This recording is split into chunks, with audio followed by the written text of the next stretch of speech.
नमस्कार, मैं कमल कौशिक। आप देखना शुरू कर चुके हैं बड़ी खबर। नमस्कार, मैं हूं आपके साथ ज्योति सांगवान। इस कार्यक्रम में आप खबर रफ्तार से भी देखेंगे, विस्तार से भी देखेंगे और आपको जानकारी अब तक की तमाम अहम खबरों को लेकर मिलेगी। बिल्कुल, चलिए शुरुआत करते हैं। पीएम अपने 2 दिन के जापान दौरे के तहत टोक्यो पहुंचे और यहां पर पहुंचने पर प्रधानमंत्री नरेंद्र मोदी का जोरदार स्वागत हुआ। पीएम मोदी क्वाड शिखर सम्मेलन में हिस्सा लेने के लिए जापान गए। ये रिपोर्ट देखिए। पीएम मोदी जापान के 2 दिन के दौरे पर हैं। पीएम यहां क्वाड शिखर सम्मेलन में हिस्सा लेंगे।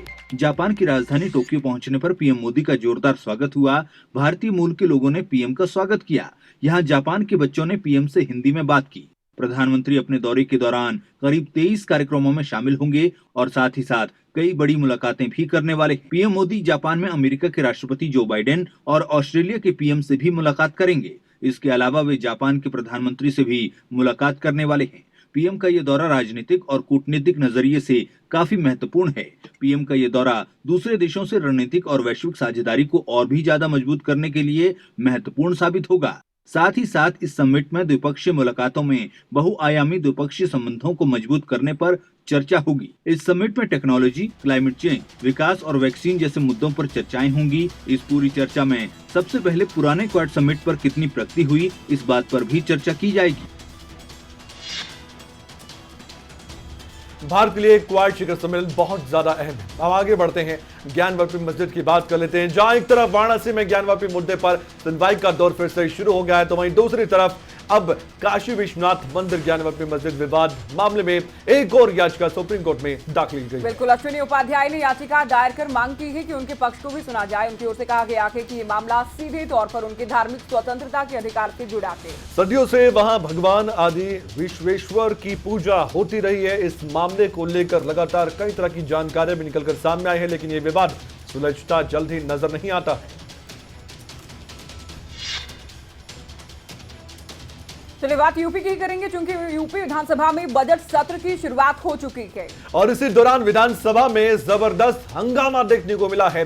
राज्यपाल आनंदीबेन पटेल के अभिभाषण के साथ ही समाजवादी पार्टी के विधायकों ने जोरदार हंगामा करना शुरू कर दिया था। बिल्कुल, सपा विधायकों ने पहले ही सरकार को घेरने की तैयारी करके, क्योंकि वो आए थे राज्यपाल के अभिभाषण के दौरान भी समाजवादी पार्टी ने महंगाई, बेरोजगारी, कानून व्यवस्था को लेकर, सरकार को लेकर सवाल खड़े किए और साथ ही जमकर नारेबाजी इस दौरान की गई है। तस्वीरें भी आप देख सकते हैं कि यूपी विधानसभा के दौरान जब कार्यवाही शुरू हुई थी अभिभाषण के साथ राज्यपाल के, उसके बाद किस तरह का माहौल बन गया था। बिल्कुल, योगी सरकार की दूसरे कार्यकाल का पहला बजट सत्र, चूंकि पहले भी हमने बात की, कमल बेहद हंगामेदार होने वाला है। महंगाई को लेकर देखिए किस तरह से बैनर्स हाथ में उठाकर, तख्तियां लेकर समाजवादी पार्टी के विधायक पहुंचे हैं, आप देख सकते हैं पहले ही दिन। और बड़ी बात यह है कि राज्यपाल के अभिभाषण के दौरान भी हंगामा किया गया और साथ ही विधानसभा में राज्यपाल के अभिभाषण के दौरान समाजवादी पार्टी विधायक वेल में पहुंच चुके थे और महंगाई, बेरोजगारी को लेकर नारेबाजी की। उन्होंने राज्यपाल के सामने पोस्टर और बैनर भी लहराए थे।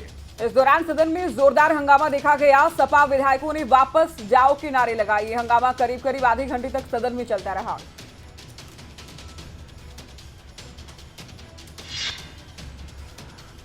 अब यूपी के बाद बात करेंगे कोरोना की। देश में कोरोना के एक्टिव केस की संख्या अब 14,832 है। यानी इतने लोग अभी भी कोरोना वायरस से संक्रमित हैं जिनका उपचार जारी है। देश में कोरोना एक्टिव मामलों की संख्या 14,832, यानी कि इतने लोग अभी भी कोरोना वायरस से संक्रमित हैं जिनका इलाज चल रहा है। भारत में बीते 24 घंटे में कोरोना वायरस के 2022 नए मामले सामने आए और 40 लोगों की कोरोना संक्रमण से मौत हुई। इस दौरान 2099 लोग डिस्चार्ज हुए। केंद्रीय स्वास्थ्य मंत्रालय की ओर से सोमवार सुबह ताजा आंकड़े जारी किए गए।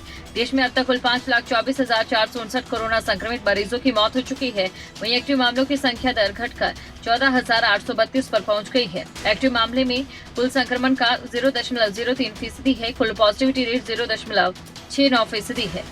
केंद्रीय स्वास्थ्य मंत्रालय की तरफ से जारी आंकड़ों के मुताबिक देश में अब तक कुल 4,25,99,102 कोरोना के मरीज ठीक हो चुके हैं। वहीं देश में कोरोना की रोकथाम के लिए चलाए जा रहे वैक्सीनेशन अभियान के तहत अब तक वैक्सीनेशन का आंकड़ा 192,38,45,615 तक पहुंच गया। बीते 24 घंटे में देश में वैक्सीन की कुल 8,81,668 डोज। तो कोरोना वायरस से थोड़ी राहत अब मिलती नजर आ रही है। दैनिक रिपोर्ट क्या है कोरोना को लेकर, ये हमने आपको दिखाया, लेकिन अभी भी सतर्क रहने की हमें जरूरत है। वहीं सिरसा की सांसद सुनीता दुग्गल ने विपक्ष पर हमला बोला है। सुनीता दुग्गल ने आम आदमी पार्टी राज्यसभा सांसद डॉक्टर सुशील गुप्ता पर तंज कसा। उनकी ओर से कहा गया कि सांसद सुशील गुप्ता हरियाणा में करप्शन को लेकर बात उठाते हैं। अगर उनके पास सबूत हैं तो हरियाणा के सीएम मनोहर लाल को सबूत दें, उसके बाद कार्रवाई भी की जाएगी। और इसके अलावा यह भी कहा गया कि भ्रष्ट अधिकारियों के खिलाफ कड़ी कार्रवाई हम करेंगे अगर कोई भी सबूत दिया जाता है। वहीं कांग्रेस पर भी निशाना साधते हुए सुनीता दुग्गल ने कांग्रेस को डूबता हुआ जहाज करार दिया। साथ ही 29 मई को सिरसा में होने वाली सीएम की प्रगति रैली को लेकर भी उनकी ओर से निमंत्रण दिया गया। दावा किया गया कि सिरसा जिले को बड़ी सौगात मिलने वाली है और ऐतिहासिक ये रैली होगी। सांसद सुनीता दुग्गल आज सिरसा में चाय पर चर्चा करने के लिए पहुंची थी और रैली की तैयारियां खूब जोरों शोरों से हो रही है।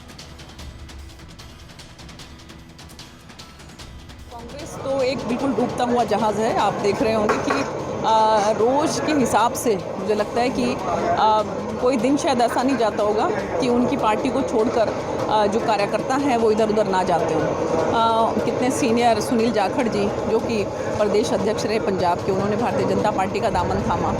तो आप ये देखिए कि मुझे लगता है कि लोग इस बात को समझ गए हैं कि कांग्रेस की जो नीतियाँ हैं वो भ्रष्टाचार युक्त नीतियाँ थी और लोगों ने आज बिल्कुल नकार दिया है कांग्रेस पार्टी को। तो इसलिए वो कितने ही प्रदेश अध्यक्ष बदलते रहें, कितने ही वो कार्यकारी अध्यक्ष लगाते रहें, मुझे नहीं लगता कि उससे कहीं कोई अंतर आने वाला है। देखिए, माननीय मुख्यमंत्री जी बार बार कहते हैं जितने पोर्टल उन्होंने भ्रष्टाचार को बेनकाब करने के लिए खोले हैं, तो उन्होंने कहा है कि आप अपने तथ्यों के साथ, एविडेंसेस के साथ कोई भी उनको बताएं। और तुरंत प्रभाव से आपने देखा होगा कि कितनी जगह पर ऐसा हुआ है कि जहां कहीं उनको इस बात की उन्होंने पूरा तफ्तीश करने के बाद उनको लगा है कि यहाँ पर हुआ है, तो वहाँ पर उन्होंने इंक्वायरी करवाई और किसी को नहीं बख्शा, चाहे वो किसी भी लेवल का अधिकारी क्यों ना हो और खुद चाहे उनके ज़िले में ही क्यों ना हो, तो उन्होंने कभी कहीं पर भी किसी को बख्शा नहीं है। तो अगर उनको ये लगता है, जो आप सांसद बता रहे हैं, तो अगर आपको लगता है, उनको लगता है, तो उन लोगों को बताना चाहिए माननीय मुख्यमंत्री जी को, उनको तुरंत जो प्रभाव से कार्रवाई होगी।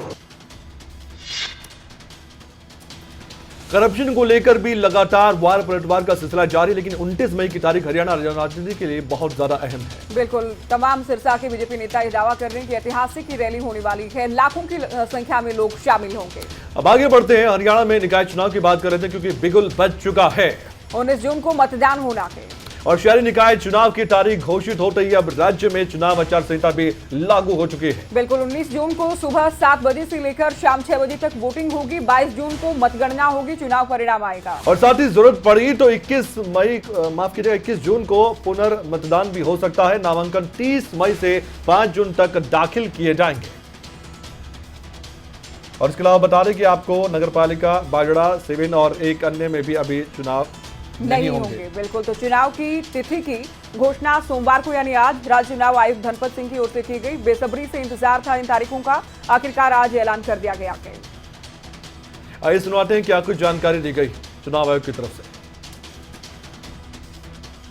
पोल जो होंगे वो 19 जून को होंगे 7 बजे से 6 बजे शाम तक। 1 घंटे का अतिरिक्त समय हमने रखा है। अमूमन 5 बजे शाम तक होता है, लेकिन गर्मी की स्थिति को देखते हुए कई बार दोपहर में मतदान थोड़ा धीमा हो जाता है, तो कोई अपने मताधिकार से वंचित ना रह जाए, इसलिए 1 घंटे का टाइम एक्स्ट्रा दिया है। 22 तारीख को काउंटिंग होगी। रिपोल अगर कोई आवश्यक हुआ वो 21 को होगा। 1 दिन का गैप दिया जाता है अगर कहीं से कोई शिकायत इस तरह की मिलती है गड़बड़ी की, या जहाँ पे पुनर्मतदान आवश्यक हुआ तो 21 को कराया जाएगा। और 22/6 को 8 बजे से मतों की गिनती होगी और मतों की गिनती समाप्त होते ही चुनाव के नतीजों की घोषणा कर दी जाएगी।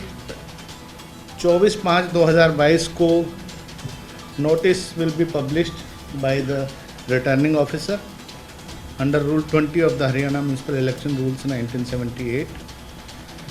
नॉमिनेशन प्रेजेंट होंगे 30/5 से 4/6 तक, 11 बजे से 3 बजे तक का समय रहेगा, एक्सेप्ट ऑन 2 जून बीइंग हॉलीडे।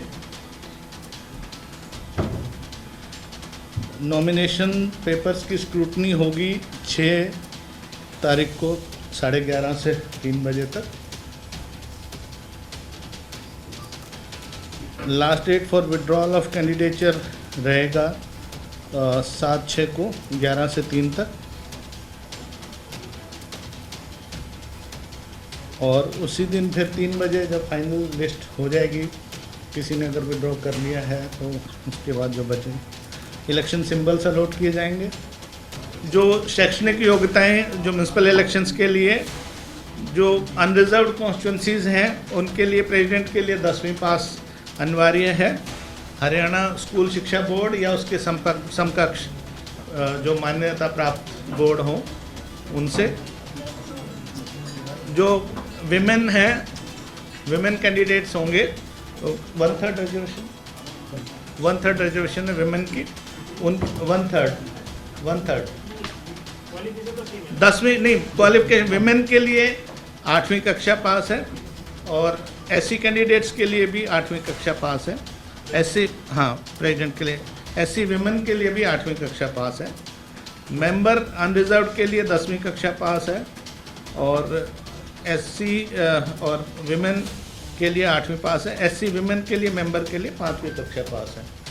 सिक्योरिटी डिपॉजिट जमानत राशि जिसको हम बोलते हैं, म्यूनसिपल काउंसिल के लिए 3000 रखी गई है प्रेसिडेंट के लिए, और म्यूनसिपल कमेटी के प्रेसिडेंट के लिए 2000 रखी गई है। म्यूनसिपल काउंसिल के मेंबर के लिए 2000 रखी गई है, और म्यूनसिपल कमेटी के मेंबर के लिए 1000 रुपये रखी गई है। अगर कोई अनुसूचित जाति से या महिला उम्मीदवार हैं प्रेसिडेंट के लिए म्यूनसिपल काउंसिल के लिए तो उनके लिए 1500 रुपये रखी गई है। म्यूनसिपल कमेटी के लिए महिला उम्मीदवार या अनुसूचित जाति से संबंधित उम्मीदवार होने पे 1000 रुपये जमानत राशि रखी गई है। सदस्य के लिए म्यूनसिपल काउंसिल के लिए महिला उम्मीदवार अथवा अनुसूचित जाति से संबंधित उम्मीदवार के लिए 1000 रुपये है, और इसी प्रकार अनुसूचित जाति से संबंधित उम्मीदवार या महिला उम्मीदवार म्यूनसिपल कमेटी के मेंबर के लिए 500 रुपये रखी गई है। और आज 6 पूर्व विधायक हरियाणा कांग्रेस में शामिल हो सकते हैं। बिल्कुल, दोपहर बाद हरियाणा के नेता प्रतिपक्ष और पूर्व मुख्यमंत्री भूपेंद्र हुड्डा प्रेस वार्ता करेंगे। इस दौरान हरियाणा कांग्रेस के प्रदेश अध्यक्ष भी मौजूद रहेंगे। सूत्रों के मुताबिक ये भी जानकारी मिल पा रही है कि परमिंदर ढुल, राकेश कंबोज, रामनिवास घोड़ेला और साथ ही नरेश सेलवाल और शारदा राठौर भी कांग्रेस में शामिल हो सकते हैं। बिल्कुल, इनमें से अधिकतर की कमल घर वापसी होगी, और दावा इनके साथ ये है कि हालांकि अभी तो सूत्रों के हवाले से खबर के, लेकिन पुख्ता सूत्र ये जानकारी दे रहे हैं कि दावा है कि कांग्रेस इसके साथ ही मजबूत भी होगी। और साथ ही नेता प्रतिपक्ष भूपेंद्र हुड्डा और उदय भान जो कि हरियाणा कांग्रेस के अध्यक्ष हैं, उन्हें पार्टी में शामिल करवाएंगे। और पहले समय रखा गया था दोपहर से पहले का, लेकिन उस समय को बदल दिया गया है। प्रेस कॉन्फ्रेंस भी होगी और अब तो निकाय चुनाव की घोषणा हो चुकी है, तो तैयारी कांग्रेस को करनी है और जोरों शोरों से कांग्रेस चुनावी मैदान में उतर सकती है।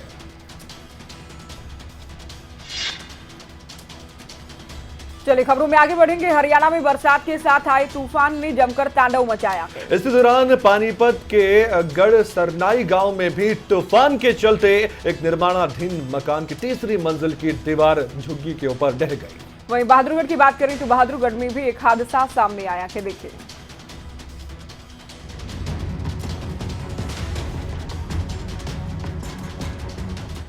पिछले काफी दिनों से लोग गर्मी से परेशान थे, लेकिन आज दिन की शुरुआत के साथ ही लोगों को गर्मी से राहत मिलती नजर आई। लेकिन ये राहत लोगों के लिए आफत भी बन गई, जिसकी तस्वीरें हरियाणा के कई जिलों से सामने आई थी। आप पहले पानीपत से सामने आई तस्वीरों को देखिए। गढ़ सरनाई गांव में तूफान ने तांडव मचाया। निर्माणाधीन मकान की 3री मंजिल की दीवार झुग्गी के ऊपर ढह गई।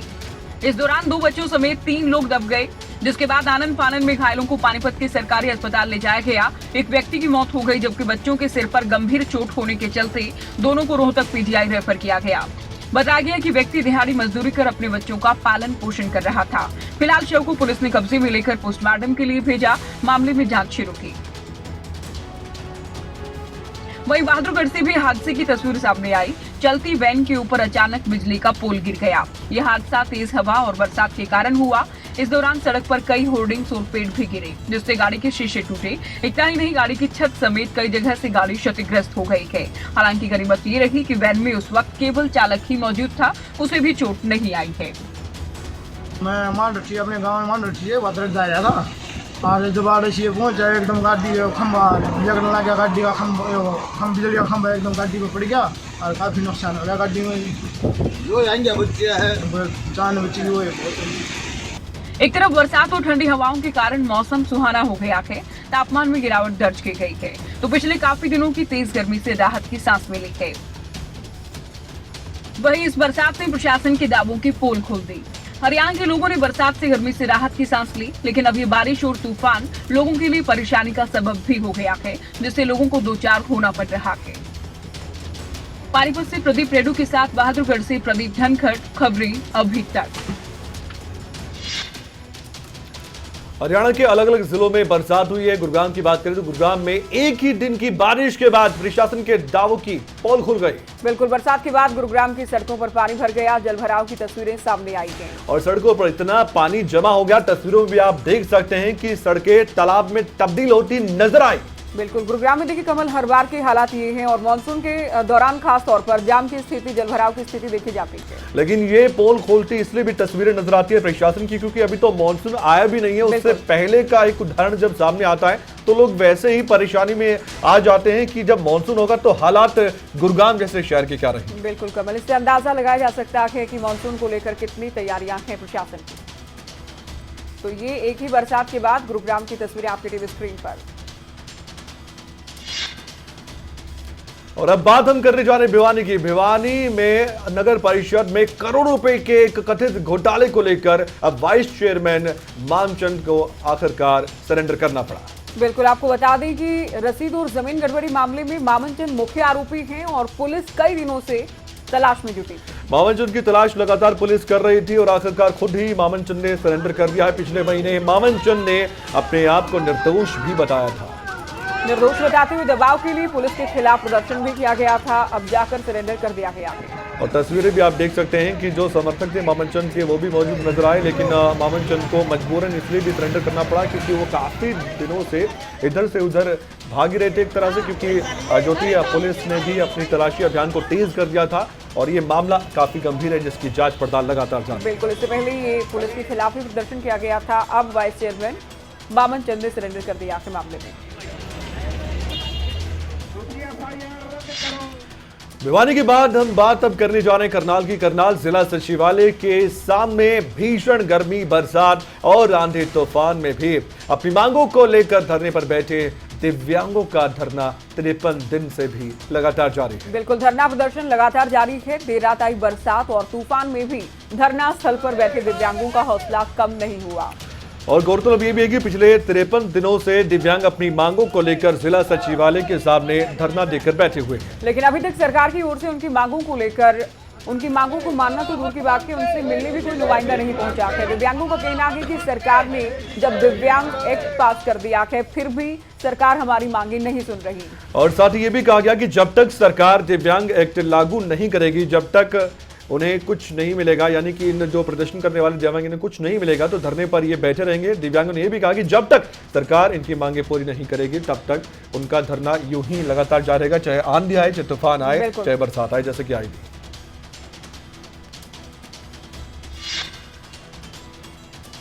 चलिए बात करेंगे सिरसा की। अगले 2 दिनों तक सिरसा शहर की सफाई व्यवस्था चरमराने वाली है, क्योंकि सफाई कर्मचारी 2 दिवसीय हड़ताल पर चले गए थे। अपनी मांगों को लेकर पिछले कई दिनों से नगर परिषद कार्यालय के समक्ष धरने पर बैठे कर्मचारियों ने 2 दिन हड़ताल का ऐलान कर दिया था। कर्मचारियों का कहना है कि बार बार अधिकारियों को अपनी मांगों से अवगत कराया गया, मांगों से अवगत करवाए जाने के बावजूद भी उनकी परेशानी जस की तस बनी है। और ये भी कहा गया कि उनकी सुनवाई लगातार नहीं हो रही और मजबूरन उन्हें अब 2 दिन हड़ताल के लिए जाना पड़ रहा है। इस हड़ताल को दमकल विभाग के कर्मचारियों ने भी अपना समर्थन दिया है, यानी परेशानी काफी होने वाली है इन 2 दिन में। अब देखने वाली बात है कि प्रशासन या सरकार का इस प्रदर्शन की ओर ध्यान होता है नहीं, क्योंकि अब लगातार इन मांगों को लेकर ही पहले ही चेतावनी दी गई थी, लेकिन अब इन्होंने अपना प्रोटेस्ट और ज्यादा तेज करने की चेतावनी दे दी है।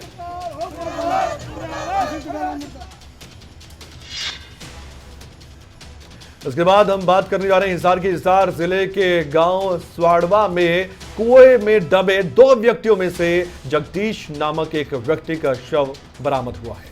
लेकिन दूसरे व्यक्ति की तलाश अभी जारी है। एनडीआरएफ की टीमें मौजूद हैं, आर्मी की टीम पहुंची है, तलाश लगातार जारी है, राहत बचाव कार्य भी जारी है। रिपोर्ट देखिए। हिसार के गांव साधवा में रेस्क्यू ऑपरेशन में जुटी एनडीआरएफ की टीम ने 2 लोगों में से एक का शव कुएं से बाहर निकाला। 24 घंटे से अधिक समय से चल रही रेस्क्यू ऑपरेशन को हालांकि सुबह 4:40 पर उस वक्त रोकना पड़ा जब तेज आंधी और तूफान आया। सुरक्षा कारणों से एनडीआरएफ की टीम ने ऑपरेशन रोका। दोबारा मौसम साफ होने के बाद कुएं में उतरे। खराब मौसम और बार बार बिजली चले जाने की वजह से लगातार देरी होती रही। बता दें कि रविवार के दिन साधवा गाँव में हादसा हुआ जब कुएं में मरम्मत के काम के लिए नीचे उतरे जगदीश और जयपाल नाम के 2 व्यक्ति मिट्टी धंसने की वजह से कुएं में ही दब गए। स्थानीय तौर पर प्रशासन ने जेसीबी मशीन से रेस्क्यू ऑपरेशन शुरू किया था, लेकिन शाम करीब 5 बजे एनडीआरएफ की टीम पहुंची। मिशन में तेजी आई। खराब मौसम और बार बार बिजली जाने के चलते रेस्क्यू ऑपरेशन में देरी भी हुई, लेकिन जगदीश के शव को एनडीआरएफ की टीम ने सुबह निकाला। अब भी मौके पर 4 पोकलेन मशीनों की मदद से मिट्टी हटाने का काम जारी है। बचाव दल ने कुएं में फंसे लोगों को एम्बुलेंस तक ले जाने के लिए एक रैंप भी तैयार किया है। कुलदीप सिंह, हिसार, खबरें अभी तक। वहीं पानीपत में बदमाशों और पुलिस टीम में मुठभेड़ देखी गई। मुठभेड़ में 2 बदमाश घायल हुए हैं। ये मुठभेड़ क्यों हुई और कब हुई, देखिए इस रिपोर्ट में। हरियाणा में बदमाशों के हौसले लगातार बुलंद होते जा रहे हैं, जहां बदमाश पुलिस की आंखों में धूल झोंककर अपहरण, हत्या, लूट जैसी वारदातों को अंजाम दे रहे हैं, जिसकी वजह से लोगों में डर का माहौल बना हुआ है। पानीपत में सीआईए यूनिट और बदमाशों के बीच मुठभेड़ हो गई। मुठभेड़ के दौरान 2 बदमाशों को गोली लगी, जिन्हें पुलिस ने गिरफ्तार भी किया। वहीं अपहरण किए गए युवक को भी पुलिस ने चुंगल से छुड़ा लिया। दरअसल 2 दिन पहले आरोपियों ने युवक का अपहरण किया था, जिसके बाद बदमाशों ने युवक के परिजनों से 80 लाख रुपए की फिरौती मांगी थी। इसी बीच पीड़ित परिवार ने पुलिस से संपर्क साधा और बदमाशों के बताए ठिकाने पर पुलिस और पीड़ित परिवार के साथ पहुंचे और मुठभेड़ के बाद आरोपियों को गिरफ्तार किया, जिसके बाद पुलिस ने घायल हुए दोनों बदमाशों को अस्पताल में भर्ती करवाया है। फिलहाल प्राथमिक जांच में सामने आया है कि इनमें से पकड़ा गया एक आरोपी सोनू कुख्यात अपराधी है। वो अम्बाला जेल से 9 बंदियों के साथ फरार हो गया था। पिछले कुछ समय से देखें तो पानीपत ही नहीं, पूरे हरियाणा में इस तरह की वारदातें लगातार बढ़ रही हैं, जो वाकई प्रशासन के लिए चिंता का विषय है। फिलहाल पुलिस मामले की आगे की जांच में जुटी हुई है। अम्बाला की बात करते हैं। अम्बाला में सुबह के वक्त दर्दनाक हादसा हो गया, जहां हैवी ट्राली के नीचे आने से एक व्यक्ति की जान चली गई। तस्वीरें हम आपको दिखाने जा रहे हैं। तस्वीर आप देख सकते हैं। जब ये हादसा हुआ है तो इस हादसे की तस्वीर में देखा जा सकता है कितना भयानक यह हादसा रहा होगा, कितना दर्दनाक ये हादसा था। बिल्कुल, बाइक सवार केस में जान गई है हादसे में। वहीं दादरी की बात करेंगे। दादरी शहर की शंकर कॉलोनी में बीती रात निर्माणाधीन मकान में अज्ञात कारणों के चलते आग लग गई। मकान में काम कर रहे 5 कारीगर आग की लपटों से घिर गए थे। इस दौरान एक कारीगर की मकान के अंदर ही जलकर मौत हो गई। 4 कारीगरों को कड़ी मशक्कत के बाद बाहर निकाला गया। फायर ब्रिगेड की गाड़ी ने मौके पर पहुंचकर आग पर काबू पाया है। तस्वीरें भी आप देख सकते हैं। आग पर काबू पाने का प्रयास लगातार जारी था। स्थानीय प्रशासन के अधिकारी भी मौके पर पहुंच चुके थे।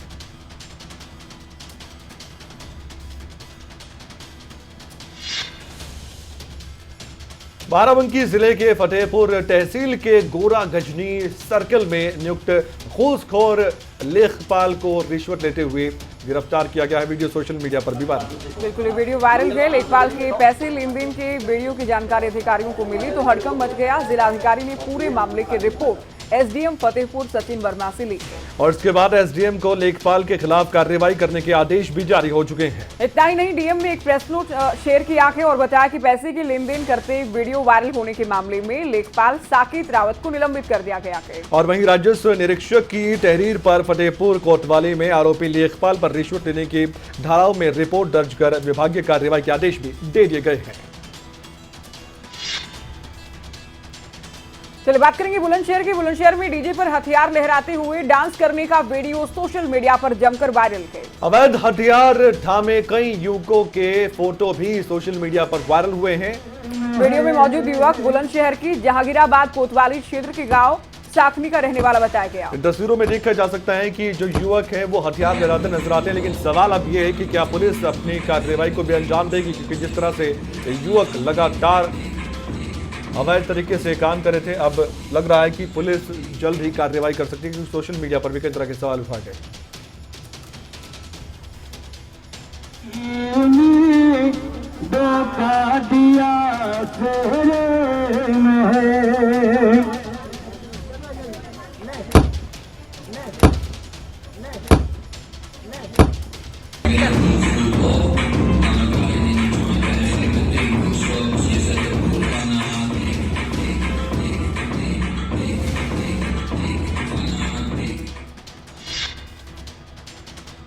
चलो इसी के साथ बड़ी खबर में आज के लिए इतना ही। अपना ख्याल रखिए, देखते रहिए खबरें अभी तक, क्योंकि खबरों का सिलसिला लगातार जारी है।